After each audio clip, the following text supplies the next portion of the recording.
When disaster strikes, countries are thrown into disarray. Into this gap, aid flows. The world believes aid is used to rebuild the lives of those most in need. But is this the truth?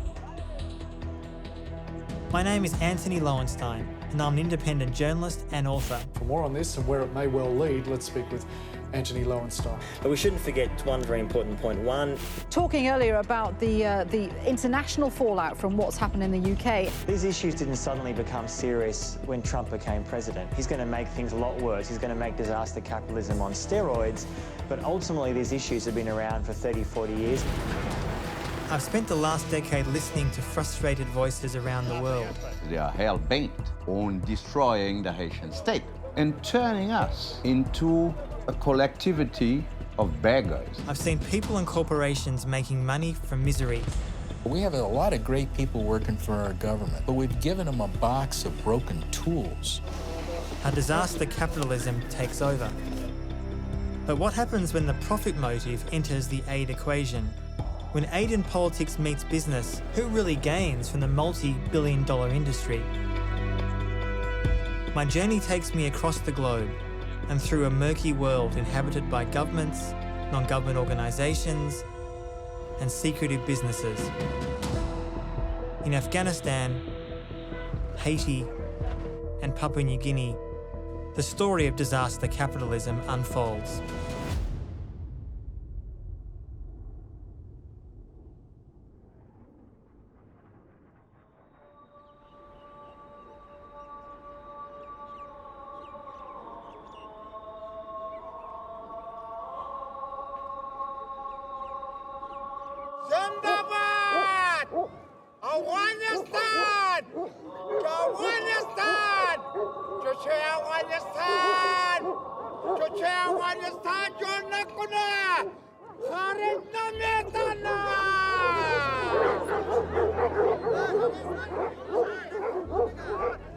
War has consumed Afghanistan for 40 years. Decades of conflict have left the government almost entirely dependent on international aid.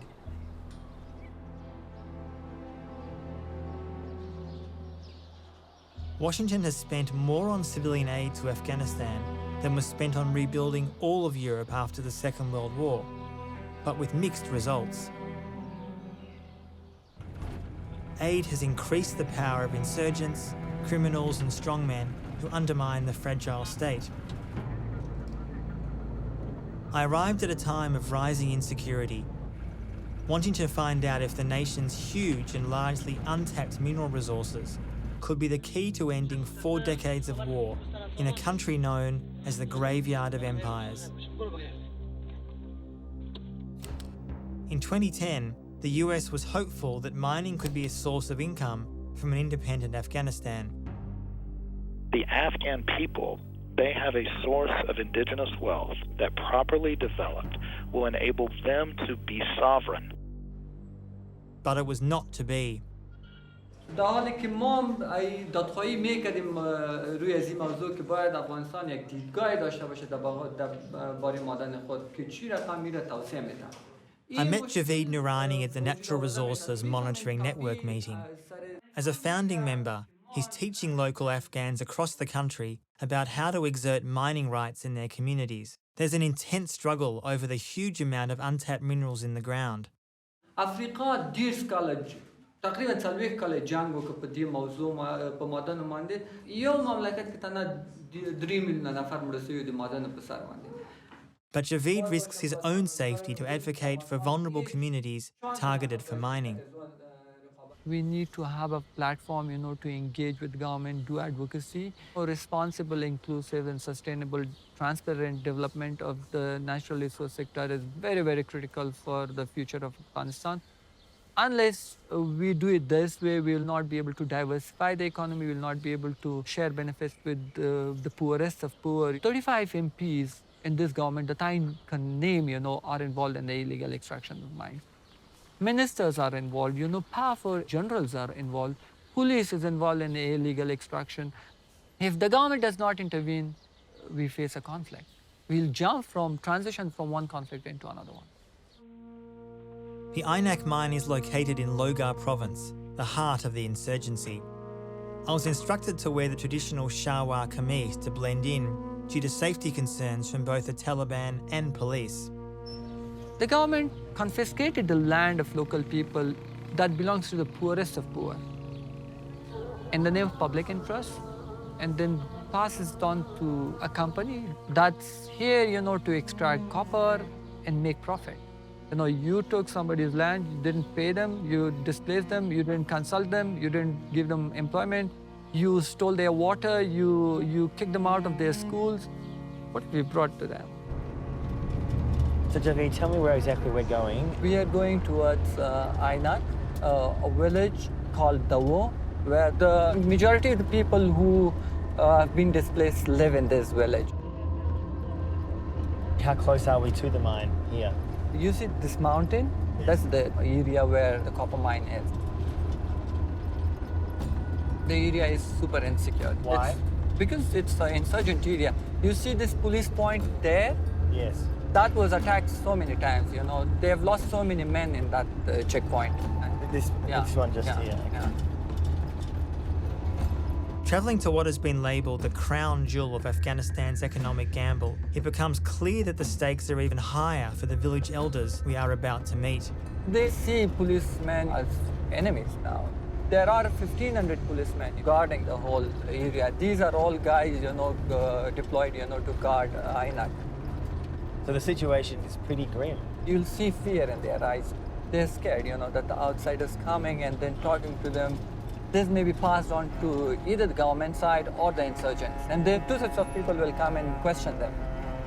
It's brave, They're so frustrated that they want to take risk. They want the world to know, what they've been going through, what they have lost.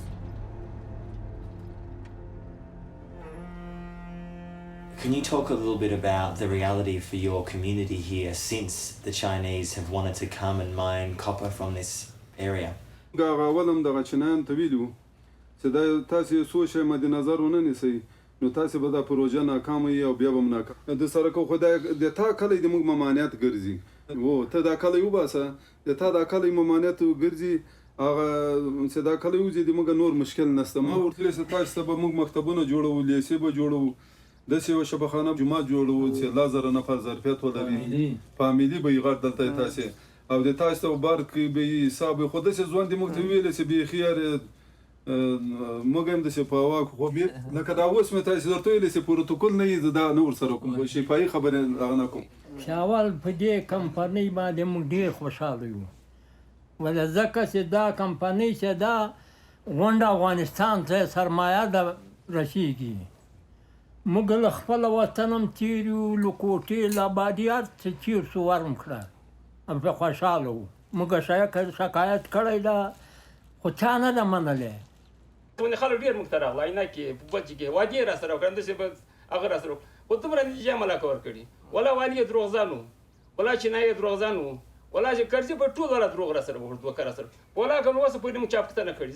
If you could speak to the president of Afghanistan and the people who run the mine, what would you say to them now if they were sitting in this room? تاسو باید د دولت سره به ارتباط ډیر مینه منطقه دغه نه توپاک په میز در سره کینی دولت ارتباطات باید ولس سره ونیسي ولس څه مشکل لري چې بالکل تاسو د افغانستان نه موږ به یا پاکستان د یو بل خارج ملک ته بلاړ بسو پورې را باندې اول څه تا باندې خپل کور ته باندې رانګ څه کوي ځان دی په خو بکې کنه او موږ یې د سم مجبور کړی چې هغه د څه توپاک بغاړه کې واچو د خبر باندې دا خلک بیا ځان نو قرباني و کا کوم نه اول په میز سره په میز نه کا بیا هم دغه عمل سره کیږي. These men are perilously close to joining the insurgency in an area barely an hour from Kabul. It reveals the dangers posed by the empty promises of the Afghan mining gamble, backed by both Western and Chinese money.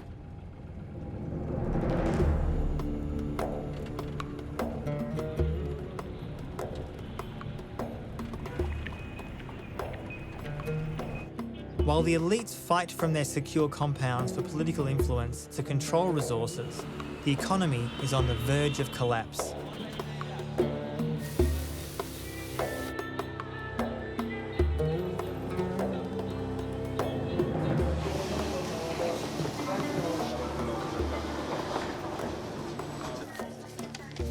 رئیس سابق در پیش از انتخابات خوب بود. مردم همیشه کل مردم ها در کار مشغول بود، مشکلات زیاد نبود. فعلا دیگه کم کار در تمام ولایات، حتی در خود کابل بسیار کم شده. مردم پریشان است، مردم بیش از که چی کنند. Why is the economy going so badly, do you think? مسئله است که باید از امنیت باشه. امنیت باشه کل مردم خوشحال باشن. امنیت که نباشه مردم در فکر پریشان زندگی میکنن. در افغانستان زندگی کردن نمیکنن. بسیار مشکلات اجتماعی زیاد است. My meeting with the money changer ended abruptly. The owner found our conversation too political. I headed to Bush's Market, named after President George W. Bush, as shops flourished there following the 2001 invasion, but where businesses are now struggling.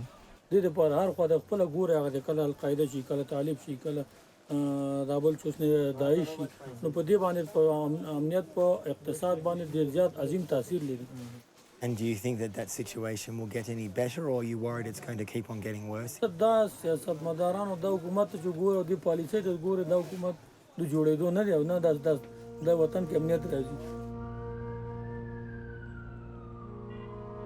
Living in Kabul since Taliban rule of the 1990s, Kate Clark of the Afghan Analyst Network has watched the shifting political landscape closely.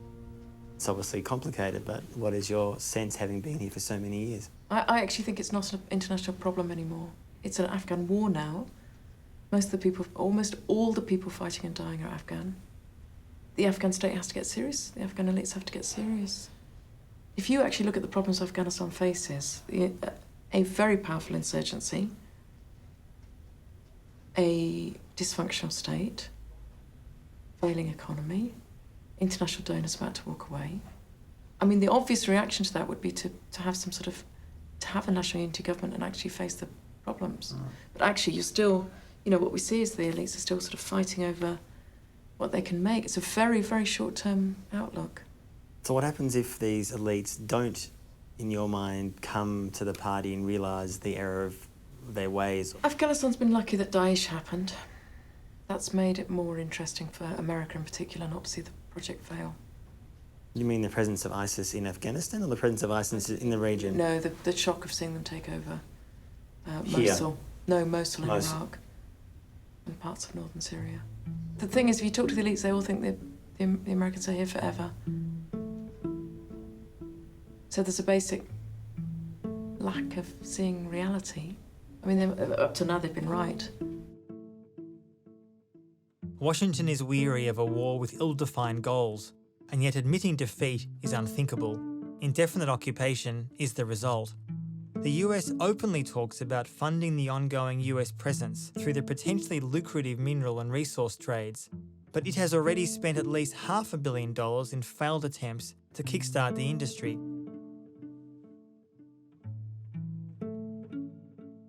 What would you say to someone who says the odds are against Afghanistan doing this well? I agree.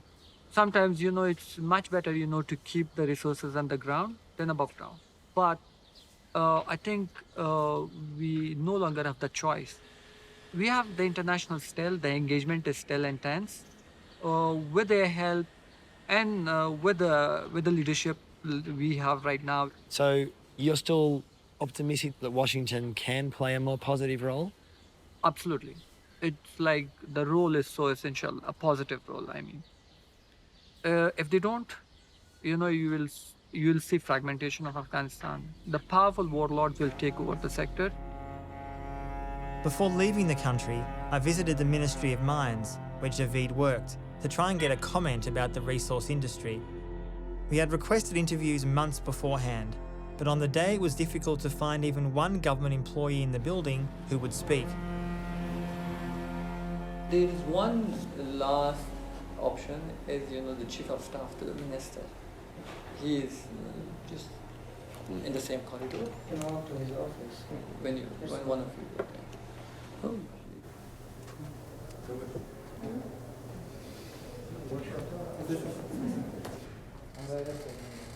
So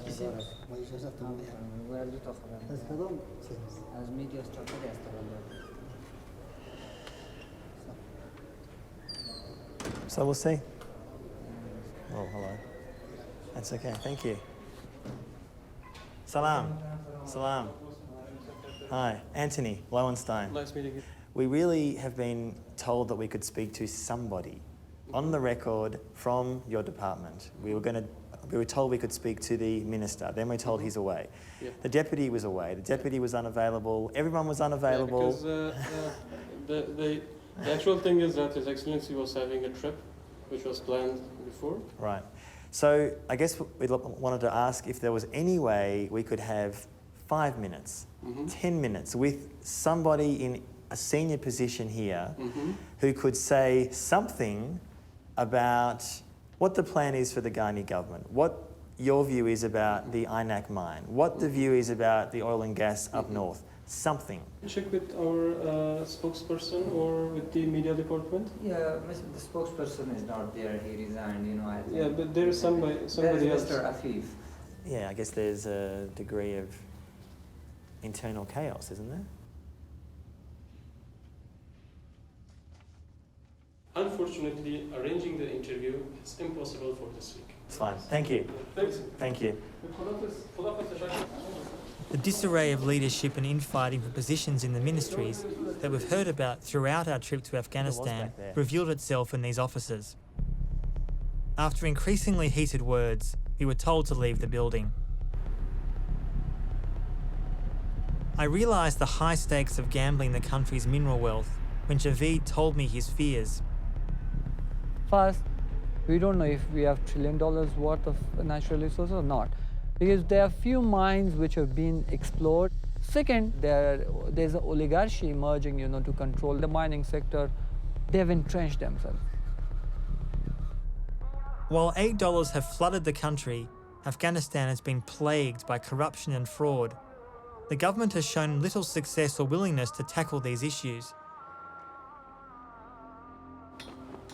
But in Washington, a small team is beginning to shed light on where the largest reconstruction investment in US history has gone. The man given the job is John Sopko. He heads up SIGAR, the Special Inspector General for Afghanistan Reconstruction. Make certain you get a picture of the badass coffee. That was the beginning of the Vice article. The brief I got from the White House was very brief. Fix it and fix it fast. Right. And good luck. Call us if you need anything. And so that's basically been it since 2012. We've now spent over $113 billion just on reconstruction alone, which is more than we spent on the entire Marshall Plan. Should it have started earlier? I mean, the war started in 2001. Probably should have. At the time we started, over half the money had already been spent. In your comments, you said this is one of the worst programs that you have investigated in Afghanistan. I believe you said the most waste, the most fraud. When were you first made aware of it? I think I started to hear complaints almost when I started the job 4 years ago. When we came out with our first audit, I believe, on the minerals section, and we did 2 audits on that. So it's been in our view for at least 2 or 3 years. When you go to Afghanistan, as you do, what do you hear? I've been going there now 4 years. I don't know how many times I've gone. I usually go every 3 months. The more I go there, the less of the country I can see because of the security situation. So you're staying in a bubble, like it gets smaller and smaller. Yes, the bubble is getting smaller. Should the US, as a global power, give aid at all to a country like Afghanistan? Seen often how that aid is misplaced, disappeared. Should the US give aid at all? Whether we give aid and how much we give is a decision made by the administration. It's made by Congress. Overall, I am a firm believer in foreign aid, strong supporter of humanitarian aid. Is Congress really set up, though, to bring accountability? It's hard. Our system of rewarding people is not geared to saving money. It takes too much time. It's easier to cut checks. I've had so many contracting officers and so many people come to me and say, I get my pay raise not on how successful the program is It's on how much money I put on contract. We have a broken system in rewarding people. We have a lot of great people working for our government over there, but we've given them a box of broken tools. How can huge amounts of aid be so badly mismanaged? I wanted to visit another country with deep US influence that had also experienced unaccountable aid. Only a few hours away from Washington is the Caribbean island of Haiti.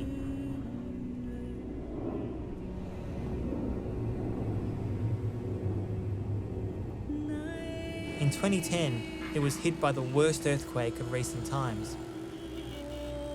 Once the Pearl of the Caribbean, it was already considered the poorest country in the Western Hemisphere.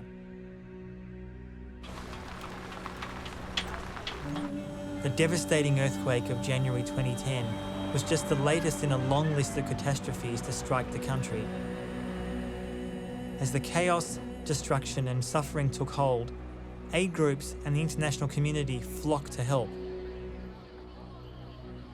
UN troops came to support the relief effort, but tragically they also brought a deadly disease, cholera, which killed thousands of civilians. I came to investigate why billions of dollars of aid pledged since the earthquake had disappeared.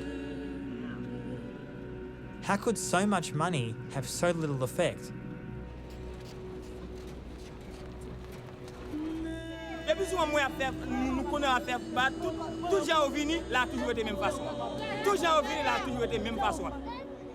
What happened after the earthquake in 2010, where you see like this country is like a republic of NGOs, where most of the humanitarian aid or economic aid has to pass through those NGOs.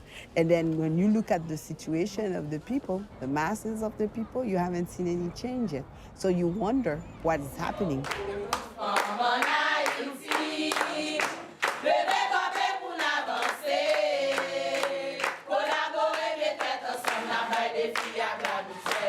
After the earthquake, did you or your family need any assistance from anybody because of the disaster? Oui, un peu d'assistance parce que nous tout est dans camp nous t'a vivre. Jusqu'à maintenant pas jamais gen moun qui pas besoin d'assistance. I first met Ruth doing outreach in a Port-au-Prince displacement camp offering help to victims of sexual violence, which spiked in these makeshift communities after the quake. En dans camp, là nous t'es arrivé dans camp. Bon, on capable dire premier monde qui était rentré dans camp était moi-même. Moi j'étais seule, m'a fait 17 jours dans camp parce que ça pas facile pour moi. C'est l'autre premier petit moi donc c'est lui-même qui était obligé de rester parce que nous tout pas gain suffisamment de côté pour nous tout les papiers nous seul côté nous obligé séparer. Donc c'est comme ça il t'a pas l'acheter et fritage pendant la nuit et puis vacabo kembel yo râler. M'était petit moi tout qui était censé et violé dans le camp. Nous étions là, nous avons dormi. C'est le après-l'île. C'est le après-l'île qu'on y a là même. Et puis, lui-même, nous jouons une coule marée. Nous jouons une coule marée, en tortillé dans le fer, petit cabane dans le fer. Donc, c'était la vie triste qu'elle était. Mais parce que moi-même, je n'ai pas assez de moyens. Et pour moi-même, pour me reprendre, encore mettre en bas, pour me et comme si papier même côté ensemble avec eux. Donc moi-même j'ai décidé de descendre en bas ici me faire une petite tente moi arrêter.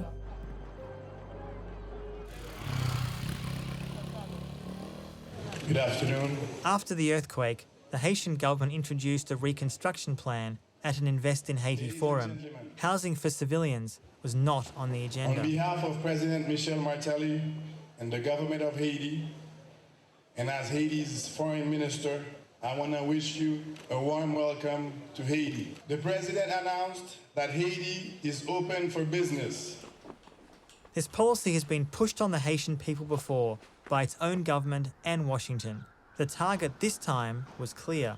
This government is serious about your investment, nurturing it, protecting it, and we are, with any doubt, the most pro-business administration in the history of this country.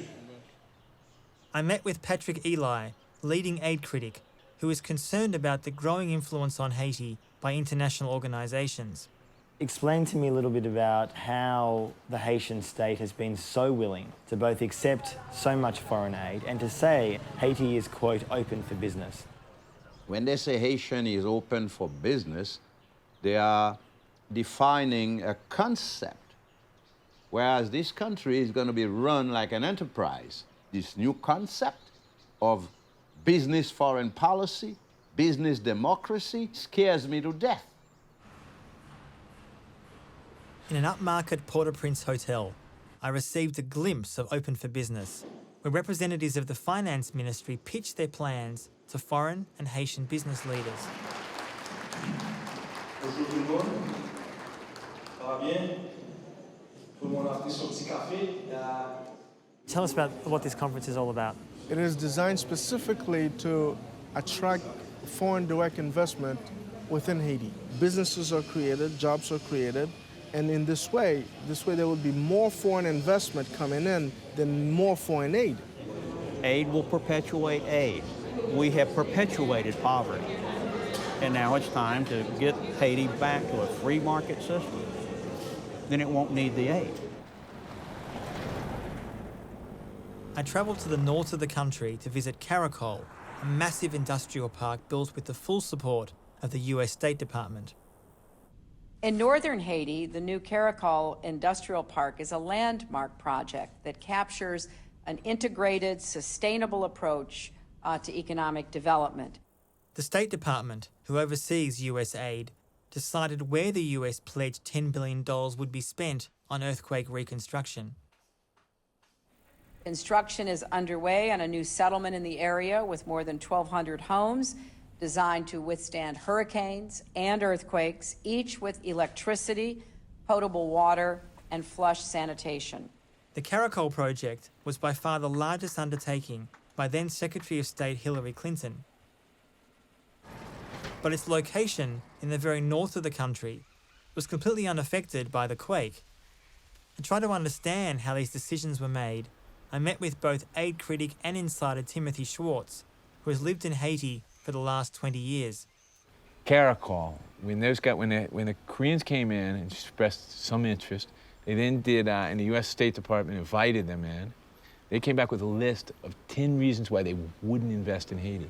And the US State Department went to them and said, no, you've got to invest in Haiti, and created a sweetheart deal. But they gave them all these breaks, millions, if not over $100 million worth of different kinds of incentives. When you say they, though, in other words, they told the Haitian government this is how it's going to be. The Haitian government doesn't have anything to do with it. It's all like a direct negotiation between the United States and this, the Korean entrepreneur about investing in Haiti. About 500,000 Haitians, men, women, and children, will benefit from this project. That is 1 in 20 of all the people who live in your nation. The U.S. government is a facilitator of U.S. business. I mean, that's why they exist overseas. In the United States, they provide services to U.S. citizens. Overseas, they provide services to U.S. business interests, corporations. That's the only thing they understand. They don't understand opportunities in Haiti or the economy in Haiti. They understand one thing, that's big business, that's factories, that's offshore assembly sector. When you talk about disaster capitalism and the capitalists coming in and sweeping up after a disaster and taking over, they don't need a plan, because those are the interests that prevail, and they're going to get their way if something doesn't counterbalance them. And the biggest problem is that the Haitians are supposed to be the recipients of development. They're not participating in the process. We alienated them. One only has to look to the government industrial park system to see how foreign aid is failing the people of Haiti. The factories cater to foreign companies, employing nearly 20,000 people, making roughly $5 a day.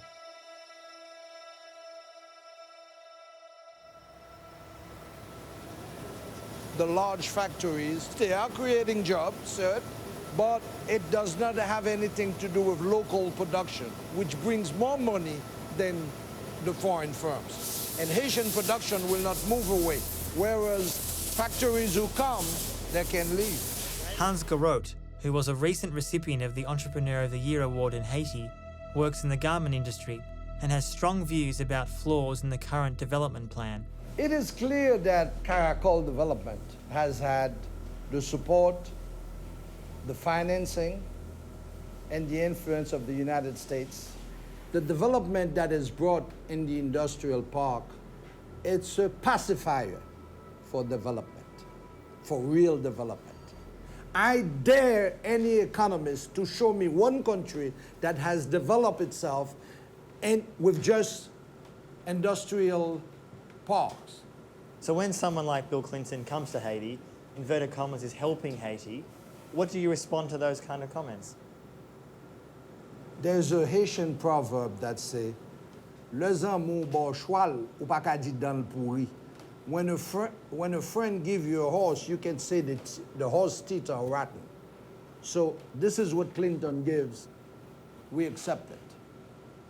However, we can develop a plan to develop Haiti and create lucrative jobs and put an end to the poverty, the insulting poverty that we are living in Haiti. Ruth used to work in the industrial park system, but in the end, she refused the conditions of pay. Instead, she has done what so many other Haitians choose to do. She entered the informal economy. Nan business mwen, bon, takou mwen gen toal sa yo la, mesal yo la. Et donc, yon moun kapab vin la, li wè yon toal, li remen. Et puis, li fè m'pren mesure. Et puis, mwen koute li pou li. Mwen fè chemise, mwen pa fè pantalon. Mwen fè rad timoun an pil, bel rad timoun. Mwen ka fè sa. Même les m'pas vendre chaque jour, mais me fait plus. Me fait plus. Mais puis faut tout c'est les décembre avec l'école. Donc aujourd'hui on doit vendre. On doit vendre n'importe pour $100. Mais pour ça tout on doit arrêter faire combien de jours là et pour ou on doit une fois petit gain bouton ou ravitailler ou quoi mon petit gain bouton mais c'est pas un gros bagage. Tell me a little bit about when you were working at the garment factory, what it was like for you, day-to-day life. Bon, c'est pas du tout facile du tout parce que leur travail sous courage blanc ou bien travail comme mal travail blanc lui-même, il fixé un prix pour payer sous courage port, c'est pas bon du tout parce que tarif qu'on va aller tellement haut ou pas capable de faire. When you hear the Haitian government saying that garment factories are one way to get this country on the right track, what do you think when you hear that? Toujours dit ça, mais il pas jamais vrai. Pour m'aller résolu pas vrai. Et mon nan li même salaire balia, donc il doit pas suffire, il pas suffit pour quantité de dépenses qu'il gagne pour le faire, surtout pour tap et puis nourriture. Ruth lives in one of the many slums in Haiti which dot the landscape of Port-au-Prince. They lack basic services like water, sewers, and electricity. The slums have existed for decades, but have ballooned after the earthquake. Zone son zone, moun la de na vivre, c'est très vulnérable. Oui, tant que là nous gen droit et ouais, y a ba un bagay dehors. Mais moun en de communauté ça pas bénéficier en. The displacement camps like La Piste, once home to 50,000 people, are being cleared by the government. The only housing construction projects are all linked to industrial parks, where people are expected to move and accept unlivable wages. The most notorious slum in Port-au-Prince began exactly the same way. Tell me the history of this place here in Haiti. Back in the 60s, the Haitian government started to have an industrialization project, started really to flock into this area. Nowadays, we have an estimated population around 350,000 people living in 24 different communes, neighborhoods. And it seems it's permanent. I mean, it's just not temporary. It's been here, as you said, it's developed over the years. I think it's people that decide for that. It's not us. If people are here and if they are not offered alternatives, I think that's what makes it permanent. Haiti as a nation seems destined to remain an American client state, where Walmart and Target make their cheap clothing. During my 2 visits there, I saw few positive changes and little interest by aid groups and the US government to fix the broken system of how they do business. When I left Haiti, its political instability was worsening and its future seemed destined to repeat the problems of the past. But Haitians are taking to the streets, frustrated with their government and the failures of the international community to help rebuild their broken country.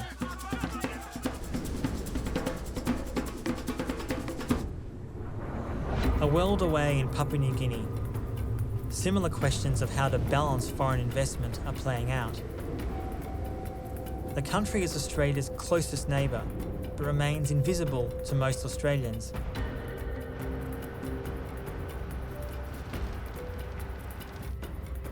The people of this island are blessed with immense natural resources, but after decades of exploitation by multinational companies and corrupt local governments, they have seen little return to them.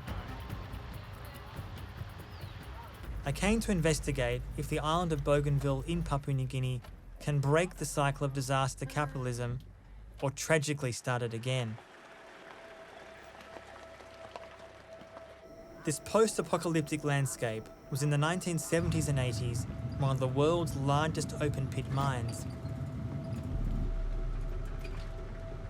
The Panguna mine was operated by the British and Australian company Rio Tinto.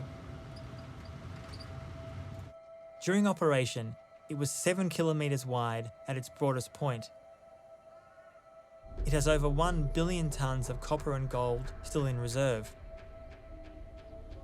It's just painful when you look at it. Just thinking of people who own this land once were depending heavily on this land for food and everything. I met many people who told me their stories about the mine. It is not the same as what it used to be in the 1960s. I used to walk around here in the 1960s. And what's it look like then? It was beautiful, all green. There were plenty of fish in here. These are the tailings, or the waste, that remain once the copper is separated from the rest of the rock. Once a mountain stood here, but it was dumped into the river, causing devastating pollution in this vital water source. Erosion and environmental pollution were common, and the tailings extended 15 kilometres to the sea. Birth defects started appearing on the island, and the flying fox became extinct. Basically nothing is growing here, right? I mean, this is essentially just remains polluted and has for 30, 40 years. Mm-hmm. The further you go, the wider it becomes. And it's much more serious. The destruction that the falling or the collapsing of the sandbag is causing down is much serious than this one. And no one is even concerned about the destruction that's taking place there. Bougainville is launching an international campaign to pressure the Australian and Papua New Guinean governments, along with mining company Rio Tinto, to take responsibility for the long-defunct Panguna copper and gold mine. Rio Tinto has recently walked away, insisting it has no legal responsibility to deal with the aftermath. I think there is no government concern about this area, but rather they're just talking about the reopening of the mine when who's concerned about is it that this place has to be fixed? I would love to see this place being brought back to that former glory in which it was. The historically destructive mining practices employed at Panguna caused a separatist revolution in the late 1980s, where the locals rose up against the polluting and human rights abusing facility. One of the reasons why we stood up against all odds, against the government company Australia, because Australia was financing and training the military forces of Papua New Guinea, that old system that subjugated my people had to be changed. A civil war was sparked, which killed an estimated 20,000 Bougainvilleans out of a population of 200,000. Australia funded and armed Papua New Guinea on behalf of Rio Tinto to suppress the local insurgency. The rebellion won, but at a steep cost. I was seeing my people being tied with ropes on their feet and dragged along the road, and they died that way, burning villages when people were only wanting for the government and company at that time to listen to their grievances. All these actions can make a person, even a neutral person, take sides. In the history of Bougainville, the right to own mineral was stolen away from us in a colonial system.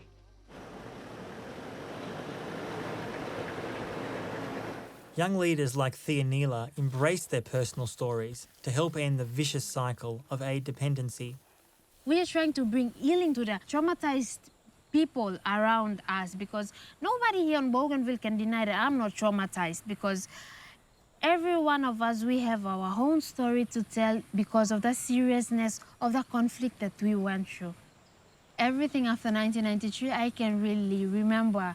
Well, that was after my dad got shot, and life is just terrible. Because I can remember Bougainville Revolutionary Army people coming frequently to our village with bad intention. Thor Neureiter took me to the location where her father had an encounter with the Bougainville Revolutionary Army. They wanted to know why he was away from the community, and more importantly, why he returned. They took the issue onto their own hands and they dragged him away from where the elders and chiefs were trying to question him. And there were more than 20 army here, fully armed with guns. And they started whipping him with the guns barrels, and one of those army got up and he fired the gun. My father died. The devastating loss for Thor Neureiter and her family has driven her to become a leader in the community. She took me to visit other graves that cover the landscape. It is an important story to tell, because even though he's a simple man and after he died, there's no reconciliation as yet. And thousands of innocent lives lost. And the curse was placed here by this family. To them, they feel that restoration of such people should be the first thing that should be, prioritized by the government as well as the company if they are to talk about the reopening of the mine. What happens if there was some kind of reconciliation or compensation? Do you think then you could imagine the mine returning to Bougainville? So the question is, what should we do first? I want reconciliation to come before every other discussion, whether it means independence, whether it means referendum whatsoever, or the reopening of the mines. I met Thor Neureiter's sister and her family. They continue to live here in the shadow of the mine. When meals are prepared, everyone comes together and then we just sit around and chat and gossip and yeah, something like that.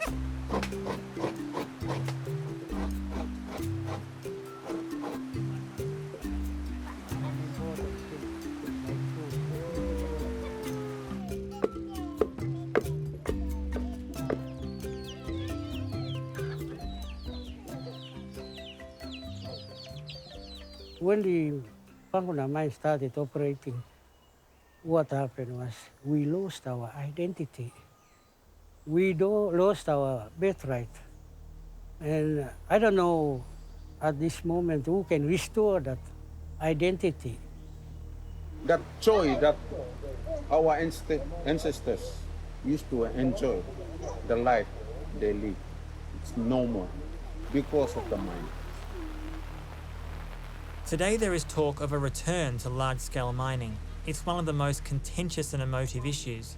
When visiting Bougainville, it was rare to meet anybody who wanted large-scale mining on the island, especially under the current circumstances. There are moves in Australia and the Papua New Guinea government and the Bougainville government and the company to reopen the mine as soon as possible. And how do you intend to deal with those moves? Me personally, I welcome the move, but they are coming at the wrong time. When the people are empowered, they can be in a position now to invite a developer, whoever, foreigners, to come and share our wealth with them. Papua New Guinea, which only became independent from Australia in 1975, receives more than $500 million annually from Australia, and much of this disappears into corruption. Australia views this money as insurance against Papua New Guinea becoming a failed state on its doorstep. the mine's potential reopening renews old, unresolved conflicts. Australia was obviously very involved in the whole conflict. They supported the Papua New Guinea government, they supported the mining company. What do you think Australia's responsibility should be for Bougainville? They have obligation to this island, to the people of Bougainville. So we need to find ways in which we can bring about development so that people can realize finally what they fought for. I spoke with one of the few who supports the reopening of the mine. Lawrence Deviona is head of a landowners association. Yeah, the mine will have to reopen sometimes, down the line. But why? We are heading towards a referendum. Our government is trying to address the issue of being able to economically sustain itself as an independent country. As part of the peace process, Bougainville became a semi-autonomous state. A referendum vote for independence was planned by 2020, but Australia, Papua New Guinea and the Bougainville governments all tie allowing a vote to the mine's reopening. The few on the island that support the reopening, like Lawrence, present that same message. We are at present looking at homegrown mining law for the people of Bougainville, not law that is imposed from outside, and we do not want to repeat the past. One of the criticisms of your work has been that you are being paid by BCL, the mining company, and your views are affected by those finances. I have always been very, very close to BCL, just to keep the relationship intact with Panguna landowners. The potential reopening of the mine has deeply divided the community. Some see it as the only way forward for economic independence. One of the strongest reasons that people who support the reopening of the mine, there's going to be an independence vote. Do you feel confident that Bougainville could survive without large-scale mining? The question that you have asked is one of the most serious questions, and I, for one, I am so much concerned because we are at the crossroad in a sense that our leaders are trying to establish a foundation for an independent Bougainville. We just need to rehabilitate people in a way that they can create market at the community level as well as Bougainville as a whole.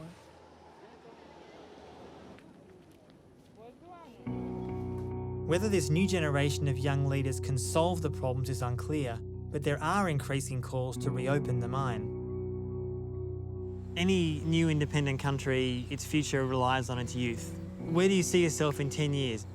I would like to further my studies later on into taking legal studies. I see myself more as a social worker and a community builder at a family level.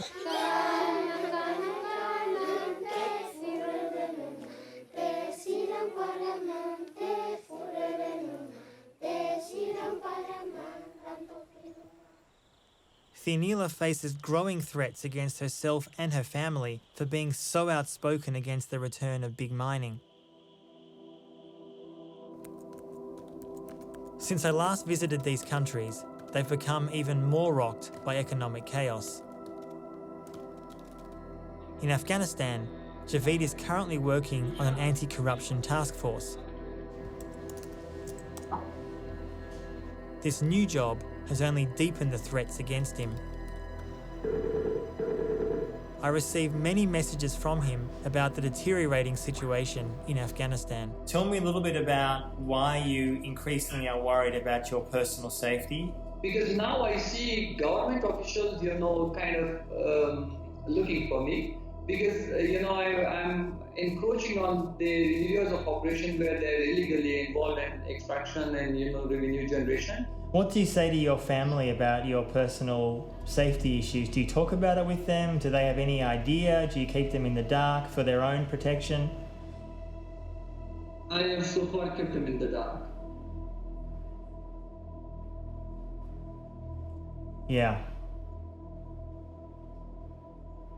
And they have no idea. In Haiti, natural disasters batter the country, while long-delayed elections have brought a new leader.